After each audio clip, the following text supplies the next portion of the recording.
First year की first class लेके मैं आपके सामने रिप्रेजेंट हुआ हूँ। तो पहली चीज इंजीनियरिंग ड्राइंग है क्या। इंजीनियरिंग ड्राइंग एक प्रकार की क्या है, इंजीनियरों की भाषा है जिसमें इंजीनियर अपने विचारों को संकेतों तथा लाइनों के द्वारा क्या करते हैं, रिप्रेजेंट करते हैं। अब ब्यूरो इंडियन स्टैंडर्ड के अनुसार कुछ ड्राइंग उपकरण यूज किए जाते हैं, उसके बारे में हम डिटेल्स में पढ़ेंगे। तो पहला उपकरण क्या आएगा आपका ड्राइंग बोर्ड, दूसरा आएगा आपका drawing sheets, pencil, set square, चांदा, प्रकार, विभागनी जिसको अपन बोलते हैं डिवाइडर, फ्रेंच कर्व, स्केल और मिनी ड्राफ्टर जिसको बोलते हैं अपन एमडी। इसकी डिटेल्स में अपन आगे पढ़ेंगे। तो पहला अपन ड्राइंग इक्विपमेंट उठा रहे हैं क्या, ड्राइंग बोर्ड। तो ड्राइंग बोर्ड एक ऐसा उपकरण होता है जिसमें क्या होती है, ड्राइंग शीट फिट होती है, उसे क्या बोलेंगे अपन, ड्राइंग बोर्ड बोलेंगे। तो जैसे कि आप ये डायग्राम में देख रहे हो कि ये एक ड्राइंग बोर्ड है जिसमें 3-4 स्ट्रिप्स मिला के बैटन के द्वारा क्या की जाती है, इसको फिट की जाती है, ठीक है। और इसका ये लेफ्ट सिरा है और ये कौन सा सिरा है, राइट सिरा है। लेफ्ट सिरे में 3 से 4 mm की काली पट्टी होती है जिसे क्या बोलते हैं अपन, एवोनी बोलते हैं। और यही ड्राइंग बोर्ड की क्या कहलाती है, वर्किंग एज कहलाती है, जिसमें टी स्क्वायर का क्या सरकता है, हेड सरकता है, ठीक। जो स्ट्रिप्स होती है वो स्क्रू के द्वारा क्या होती है, बैटन में कसी होती है। अब इसके मेन पॉइंट पढ़ लेते हैं कि ड्राइंग बोर्ड में क्वेश्चन कहाँ से डेवलप होते हैं। तो सबसे पहले क्वेश्चन कहाँ से आएगा कि ड्राइंग बोर्ड किस लकड़ी का बना होता है। तो आपको 3 लकड़ी याद रखनी है, कौन कौन सी, कैल, जैतून और ओक। नेक्स्ट क्या होता है, पट्टियों को सहारा देने के लिए बैटन का यूज किया जाता है। मतलब क्वेश्चन ऐसा आता है कि पट्टियों को सपोर्ट देने के लिए किसका यूज किया जाता है, तो आपको क्या बोलना है, बैटन का यूज किया जाता है। नेक्स्ट हो जाएगा ड्राइंग बोर्ड कितने डिग्री के एंगल पे सेट किया जाता है। तो आपको याद रहना चाहिए कि 20 डिग्री के कोण पे ड्राइंग बोर्ड को क्या किया जाता है, सेट किया जाता है। नेक्स्ट और मेन इंपॉर्टेंट बात क्या है इसकी, ड्राइंग बोर्ड के बाएं सिरे पर 4 से 5 mm की एक काली पट्टी लगी होती है जिसे क्या बोलते हैं अपन, एवोनी बोलते हैं। इस पर क्या होता है, टी स्क्वायर का हेड सरकता है, जैसे कि मैंने आपको डायग्राम में एक्सप्लेन किया था।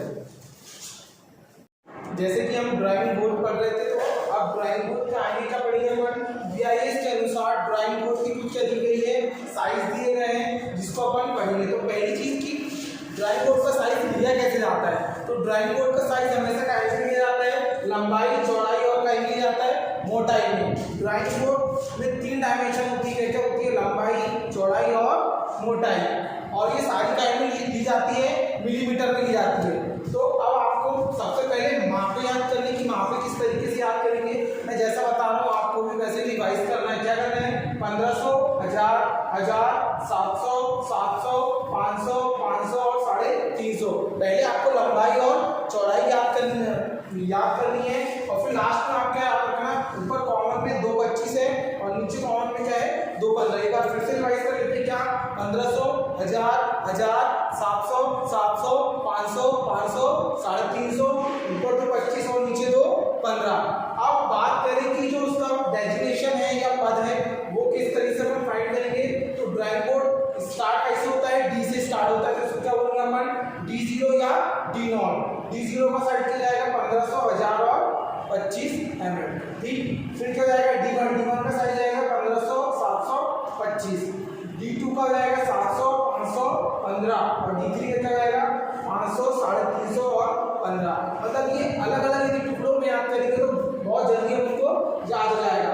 अब इसमें याद करने वाली बात ये है कि नोट पे क्या है कि ड्राइंग बोर्ड की जो लंबाई होती है वही लंबाई किसकी होती है, टी स्क्वायर की, ठीक है। और टी स्क्वायर का हेड किस पे सरकता है, ड्राइंग बोर्ड के जो बाएं सिरे पे एवोनी होती है उस पे क्या होता है, टी स्क्वायर का हेड सरकता है। तो यहाँ तक जो भी क्वेश्चन बनने थे ड्राइंग बोर्ड से वो सारे मैं आपको प्रेजेंट कर चुका हूँ। अब बात करें कि टी स्क्वायर होती क्या है। टी स्क्वायर एक अंग्रेजी के अक्षर टी के समान होती है, जैसा कि ड्राइंग में दिखाया गया है। तो ड्राइंग में दिखाया गया है कि एक हेड होता है और एक क्या होती है, उससे कनेक्ट स्क्रू के द्वारा एक प्लेट कनेक्ट होती है।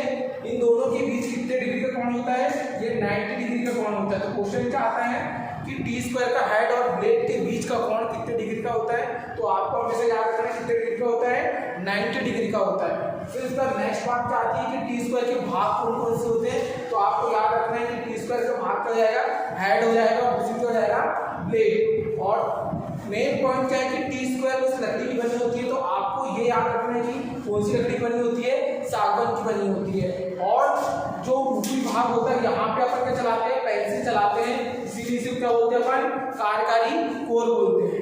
ठीक, नेक्स्ट यदि बात की जाए तो ये तो बता दिया हमने कि टी स्क्वायर की जो ब्लेड और हेड है कितने डिग्री के कोण पे सेट होते हैं, 90 डिग्री के कोण पे सेट होते हैं। और टी स्क्वायर से हमेशा कैसी रेखा खींची जा सकती है, क्षैतिज और क्षैतिज समांतर रेखाएं खींची जा सकती है। इससे वर्टिकल रेखा या ऊर्ध्वाधर रेखा नहीं खींची जा सकती। सिर्फ ध्यान में क्या रखना है, क्षैतिज और कैसी खींची जाएगी, क्षैतिज समांतर रेखा खींची जाएगी। ठीक, नेक्स्ट हो जाएगा टी स्क्वायर का हेड ड्राइंग बोर्ड के किस पे सरकता है, एबोनी पे सरकता है। इसके बाद क्या जाएगा, नोट में मैंने यहाँ भी रिप्रेजेंट किया था कि टी स्क्वायर की जो लंबाई होगी वही लंबाई किसकी होगी, ड्राइंग बोर्ड की लंबाई के बराबर हो जाएगी। आज की क्लास यही समाप्त होती है, मिलते हैं अपन नेक्स्ट क्लास में कुछ नए टॉपिक के साथ।